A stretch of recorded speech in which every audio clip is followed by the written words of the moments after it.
this is Darren with My RV Works. Today we're in Chimacum, Washington, which is near Port Hadlock, just south of Port Townsend. And we're working on a water heater.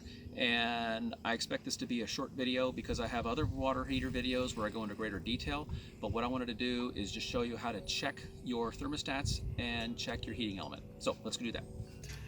This one's a Suburban water heater. Now, what we've done on this, my son and I were working on this water heater and we decided, well, this would be a real quick video to show you some things that we're checking here in the field.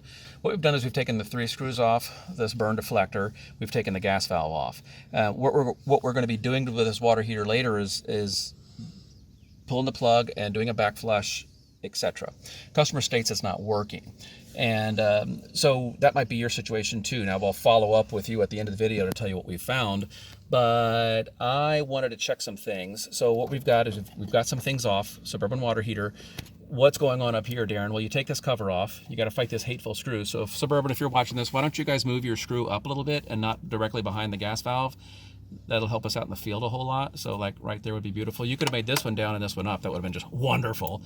Anyway, so on this side, we've got the breaker off. On this side, we have, this is the AC side on your Suburban. This is the DC side on your Suburban. Okay. On the AC side, the circuit's going to come through the junction box, which is up on the opposite side. So you have a junction box on the other side of this corner right here where your 120 is going to tie in to your water heater. It's going to go down through the switch that's down here. Okay, this is an on-off switch. It's going to leave that on-off switch, go through these 2 thermostats. I'm going to explain them in a minute, and then leave the thermostat, and it's going to be down here to your heating element. Okay, and so we can wiggle this wire down the bottom down here for your heating element, and you'll see that he's coming from this guy right here. Okay, and then if I were to pull the switch out, it's going to be coming from this guy right here. So let's stay on the AC side. The goal is to make it through these 2 thermostats. Consider these switches. I was explaining this to my son and we said, hey, let's make this a video. So think of these as switches, not unlike a light switch. The only difference is they get switched based off of temperature, not you flipping your switch. This one up on the top with the push button, we would call that the ECO, the energy cutoff or emergency cutoff, okay? So he trips out at about 180 degrees. This bottom one is your everyday thermostat. He trips off at closer to 130, 140 degrees. So this is the one that's going to do the work frequently throughout the day, on, off, on, off, on, off, on, off, on, off, on, off, on, off. So this guy here is always turning himself on and off based off of the temperature. That right there that you hear me tapping on, that's the side of the tank. Okay, it's a metal tank. A Suburban is a metal tank. It's a metal tank, and that's why you need this anode rod in it, because the anode rod's going to sacrifice itself because you don't want your metal tank to rust. This guy here is doing the heavy lifting. Then he goes through this wire right here, bonding himself to this ECO. So basically, I'm going to use 130 as my number. So basically, the thermostat's turning itself on at 130, off at, I think, 115. I can verify that, but you could look it up. I'll put in the description the numbers. The point is, this thermostat's doing the heavy lifting. He's the one that's turning himself on and off all the time. This is your ECO. If for some reason this one should fail, this is your backup. And if it gets way too hot, then he turns himself off. If he fails, then you have your pop-off valve. And here you have 210 degrees. If it gets to 210 degrees, then the water's going to drain out of this, so you don't have an explosion. Point is, this is your AC side. This is a duplication. It's your DC side. Okay? This is the DC thermostat. This is your DC ECO. This is your AC thermostat. This is your AC ECO. Okay? Circuit's got to make it through both of these switches to get back down. On the AC side, I'm going to go through my junction box, through my switch, through my thermostat, up the wire, through my ECO, back down to the electric heating element. And that's where my journey stops. If you're on the DC side, you're going to go through your switch on the inside. That's where the 12 volts enters a circuit. I'm going to go through, so 12 volts is sitting on the switch on the inside. I flip my switch on the inside. It's going to come back down to me. It's going to go through my thermostat, same thermostat as here, up this wire, through my ECO, back into here, and then over who knows where. I haven't looked on the back of this thing. There's this little yellow looking manila colored deck of cards size thing, and if you want to see if all this is working and all you want to do is get on the inside, you verify 12 volts on the red wire feeding that little box, and that is your igniter. And then what that's going to do is basically energize this wire right here and create a spark. Okay, now to test these things, you get your meter, and You're going to put your meter in ohms. We're going to read ohms. Now watch the number. Right now I'm open loop. OL is open loop. There, because here's my end, right? I'm open loop. So when I touch these two together, I have 0 ohms. There's no, absolutely no resistance going through these two pieces of metal touching each other and the wire connected to my meter. 0 ohms right there, okay? So if I wanted to check this, I need to check it on the wire side, not on the side opposite the wire, because I need my circuit to go through the switch, down my wire, through the switch, and pick up on the other wire. So I'm going to touch the top and the bottom, and I have 0.1 ohms, which is basically, there it is 0 ohms. So that means that the water heater is trying to heat. The thermostat is basically calling for heat. The ECO is closed, and the thermostat is closed. Now over here, I'm going to check on the DC side, top wire, bottom wire, 0 ohms. Therefore, this wire is bounded to this wire through these two switches, okay? So therefore, the ECO is not tripped, he's closed, and the thermostat is closed and allowing the circuit to flow, allowing power to flow. Down here on your heating element, do Ohm's law. Most heating elements, I've done this enough times to just look for 10 ohms of resistance. So we're going to touch, you have to take a wire off. Take a wire off, pick one. I just took him off. And I'm going to touch that screw there. I'm going to touch this screw here. And, well, here, let's not touch the screws. I want to actually touch the metal part. It is not the screws. There, I have 10.2 ohms. So there's some resistance going through that heating element. And if we use Ohm's law, we see that 10.2 ohms at 120 volts gives us so many watts.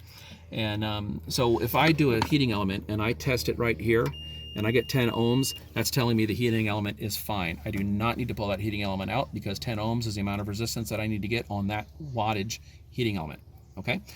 So that concludes what I wanted to talk about on this. What we're going to do now is basically shut the film off, drop our meter, backflush the water heater, when we're done with the video, what I'll do is I'll finish back up with you guys and tell you what we found was wrong with this water heater. But since we were doing this, I wanted to show you that. Okay, so we'll catch back up with you when we're ready to tell you what we found. So we're back, and we've put the wire back on the heating element, and the next thing I wanted to do is verify that power is going through my switch. Now let's look at the switch. The switch is in the on position, okay, but I can't move it to the off, so the switch is kind of seized. I could probably push it, but I don't want to break it.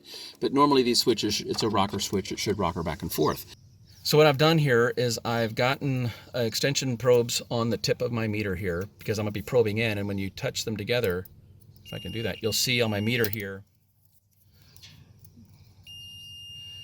Okay, so there is a little bit of resistance going through that. There it is, 0.3, I saw it. Okay, so what I've done is, watch the back of my head, but I've got these little probes here, and I've got my favorite little pick, okay, and I need to get to the wires on the back of this. They don't give me a lot of room. Okay, so I'm trying to stay out of your way, but what I want to do is I want to get one probe in on one wire, right there. Okay, and the other probe in on the other wire. My little cover thing's in the way. Okay, so what I've got here is I've got open loop. I've got an open loop here, right? So I think on the AC side, it looks very suspicious that this switch has failed. Remember we talked that, so basically my meter is touching both prongs that come out of the back of the switch. And we need that power to come from the junction box up here through this switch and then to here. So if the switch has failed, we've got, that's where the circuit, that's where the trail has stopped. So we're going to replace this switch and see if we can't get continuity through all this starting at the switch. Okay, so that's where we're at right now. So we got the switch out, and again, if I'm going to try to push this, it's gonna break it. So it's in the on position, okay? It's in the on position. I've got my meter and continuity. So when I touch these two together, you see I've got 0 ohms right down here.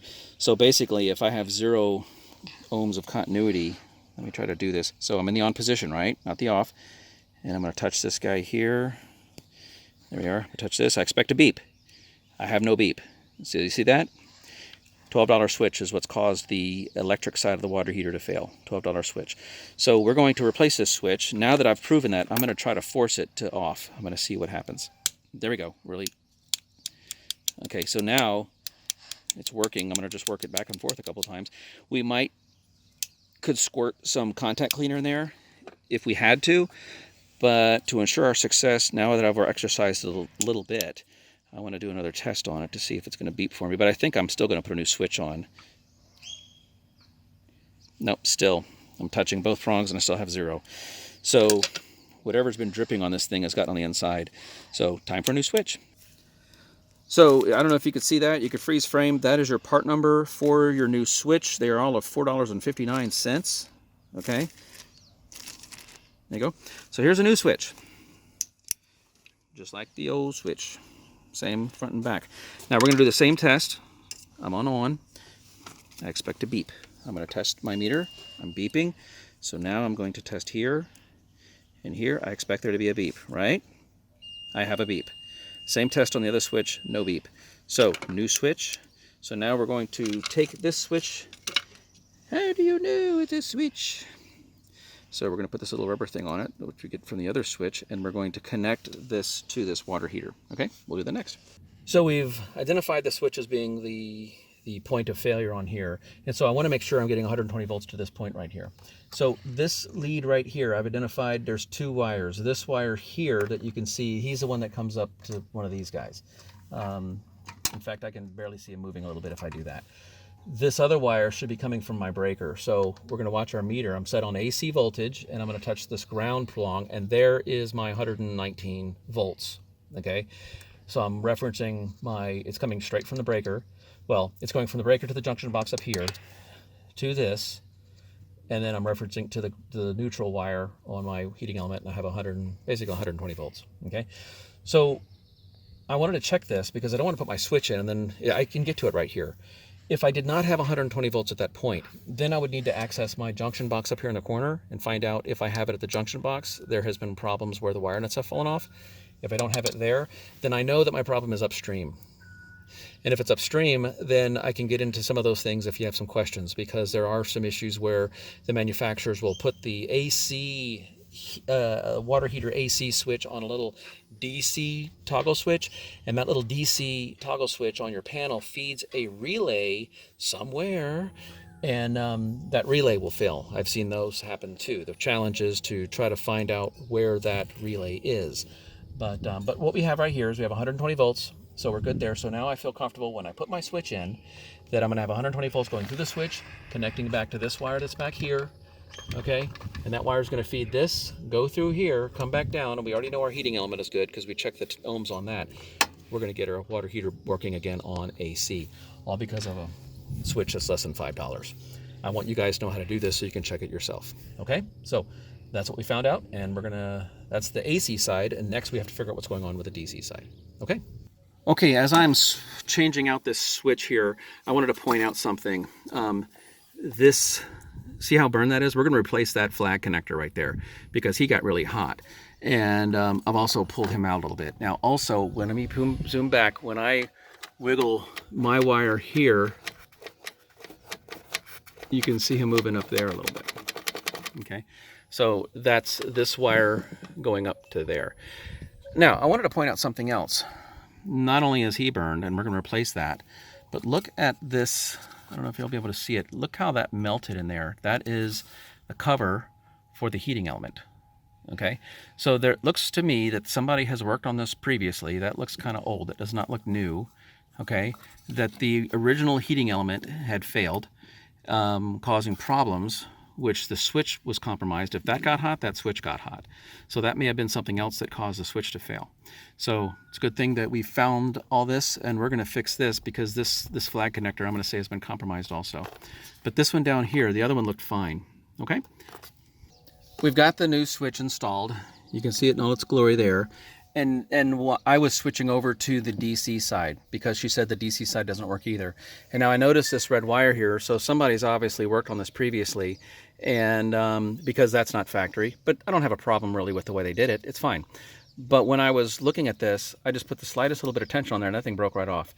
So if we look at that connector, let's see, why won't it focus on this? Focus. There we go. I think that might be the problem with the DC.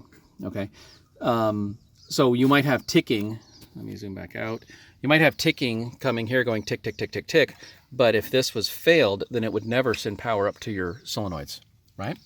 So that we're going to fix that next, and I'm going to put a different kind of connector on and see if we can't test it on LP. But that might have been the whole LP problem right there, just messy wiring from the previous technician that worked on this. Okay, so what I've done is I've taken off their red wire with their things, and I like these new style. I don't know, they're new. I've been using them for 20 years, but they look cooler. But it's a heat shrink. You don't crimp it. There's solder on the inside, and you hit it with a heat gun, and it melts around this, and the solder melts on the inside. Why won't this focus? Focus on my hand. So you see the solder is melted on those wires, okay? And so I replaced it on both. Why did you do that, Darren? Well, because this thing might leak, and I don't want water to get in here. Yeah, but it could get in these connectors here. Well, yes, it could, but at least Darren's wire is good, okay? Now, the next thing I did is I've gone inside and I've turned on my switch for DC. I'm pretty sure we got the AC side figured out with the switch by replacing this switch right here. So now we're on the DC side, and that's what started us to replace this wire right here. So I wanted to turn my switch on and verify that I get 12 volts because, again, what's the point in doing this if we don't have our 12 volts? So here I've got the wire that comes from the switch, and I'm just going to reference the same ground down here, which is this white wire. And I've got my 12, 13 volts. Now here's a trick. The fact that it says 13.2 or something like that, that tells me I'm getting power from my converter, because a battery is likely not going to give me 13.2 volts. That's going to be coming from the converter. So just like that, I verified my converter is converting, haven't I? Just like that. And I'm not even here to check the converter. But if that showed, if I'm plugged into shore power and that showed like, I don't know, in the 11s or 12 or something like that, then I need to let the customer know that the converter is not converting, don't I? Okay, but in here it is. So that's just a note to self. I filed away from my brain that the reason I'm seeing 13 there tells me that the converter is converting. So that's where we are right now. Perhaps the whole problem on the DC side was this wire. So at this point, we're going to backflush the water heater. I've got another video on doing that. I'm not going to take the time to record me backflushing this water heater. And we're going to put all this back together again. We'll put a new anode rod right here and backflush the water heater, put a new anode rod in it, and then we'll fire it up and see if we get it working on the LP side. And I'm pretty sure we're going to get it on the AC side. So hopefully when we're coming back, you'll see that that's all working. Now, folks, here's another quick test we're going to do. I want to see. I've got my switch on the inside, but I've got my wire unplugged. So I need to verify that I'm going to have a spark when I connect all this again. Now I'm going to be looking for two things. In fact, stay right there, Dakota. Stay right there.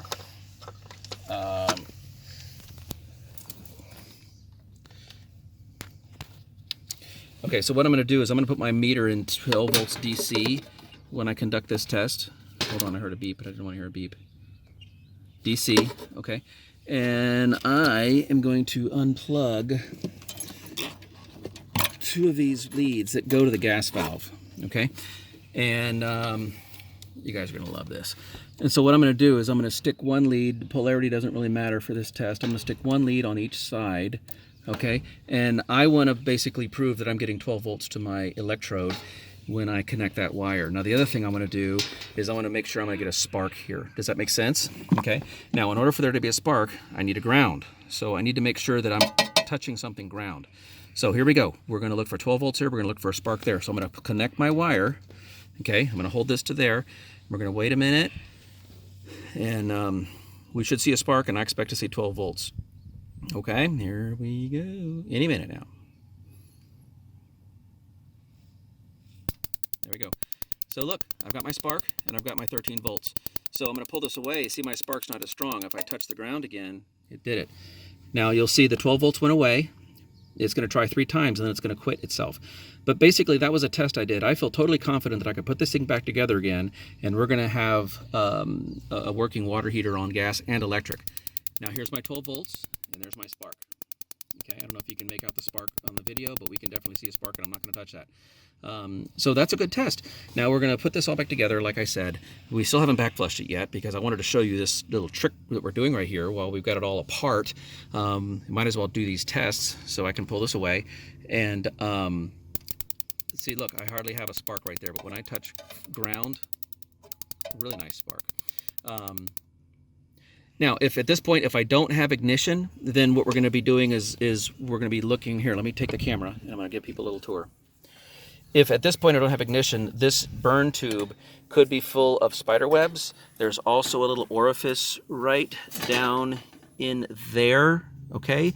And we might take a can of compressed air and blow it through this curlicue thing to have it clean this out. We'll do that anyway since we've come so far with this.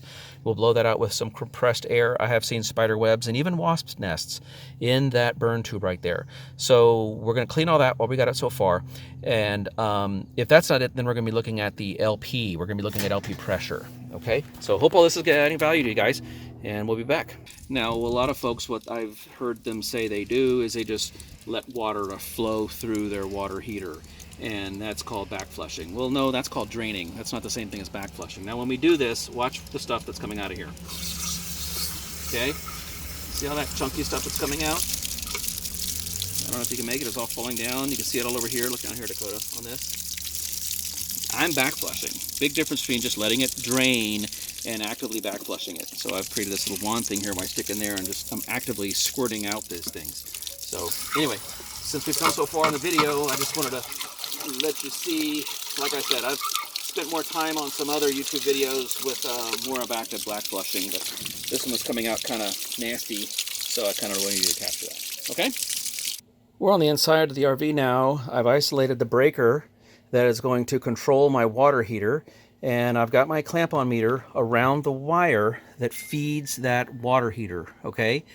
I'm in my AC amp mode, and I'm going to flip my breaker on. Now, what I expect to see, what we're going to record is current going through this wire, and the meter will display what that current value is. So water heater is going to pull about 10, 11, 12 amps, okay? That's left over from the putty or the Teflon paste. So we're going to turn this breaker on, and now we're going to look down here. So now we see that the heating element is actually running. Basically, what I have done here is we're actually recording the electromagnetic flux, if you will, the current going through this wire at 11 amps. Okay, so the water heater is consuming 11 amps. This is a 30 amp coach, so we're using 11 of those 30 amps just to make water hot on electricity. So this tells us, this is confirmation right here, that the water heater is actually heating on electricity. Okay, now I just tried it on LP. It is sparking, but I do not smell gas. And if you've watched my furnace videos, you will notice that one of the things you detect is you're listening and you're smelling. You're letting your senses do the work. We're going to be smelling for that ethyl mercaptan in the LP. That's going to tell us that the gas is present. I'm hearing the clicking solenoid on the LP side. I'm seeing the spark, but I'm not smelling gas. So another thing we're here to work on for the customer is the LP side. But anyway, what we're doing right now, the lady's happy because our customer's happy because we now have hot water, and it turned out to be that switch. Okay, so now if this was 0, then that would tell us that there is no power being consumed on this wire. There's no amps going through this wire. And this would be a 0 or certainly less than 10 amps. So the fact that I am checking my water heater on this tells me that my heating element is actually working. We're seeing the current going through the wire. Okay?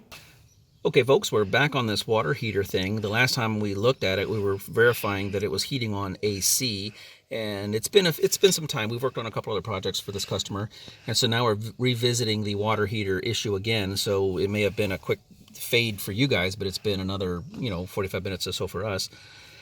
The water heater is working on electric. We've confirmed that. We've confirmed that because it's been on electric and there's hot water coming out of the sink. But we've been working on the LP side. We had to blow out the lines because there was some oil in the LP. I'll do another video on all that. And so we have the LP pressure where it needs to be. And now that we've got that done, I came back over here to check the water heater on on LP. And it's not igniting on LP. I hear the click sound, we hear the ticking sound, but these two little black things right here, they're called solenoids, and think of it as a magnet, okay? So we're expecting about 40 ohms of resistance on those. So down here, Dakota, I'm gonna stick my meter, well, I want you to see everything. So here, let me grab it right here. You can see the meter, right there? Okay, so again, we're going to do the same trick. I'm going to touch my two leads together. I have 0 ohms of resistance, and now I'm going to touch that pin and touch this pin, and there you see I have 40 ohms of resistance. So this solenoid is good. Now let's see what this guy is back over here. Let me make sure I have a good purchase on that tab. Okay, and look, he's open loop. So that solenoid in the back has failed, and that's why it's not working on LP. So I'm going to go ahead and replace both of these. If you're going to replace one, you might as well replace the other one since you're going this far. And I think that if we replace both of these solenoids, we're going to have a good result here. So there's our 40 ohms and there's our 0. So the reason it was not working on electric was because we have a failed switch. We fixed that. Now it's working on electric. The reason that's not working on LP, you saw us do all the testing with the sparks and everything. But in order for the gas to flow, we need both solenoids to engage. That's part of the safety feature built into the gas valve is dual solenoids. So one's not working, one is. So that's what we're going to replace next. So folks, Dakota was asking a question about, well, what's a solenoid and how does it work? And I was trying to explain it to him, and then I showed it to him. I'm like, well, hey, let's throw that in the video as well. So this, what was going to be a real short video is turning out to be a little bit longer, sorry.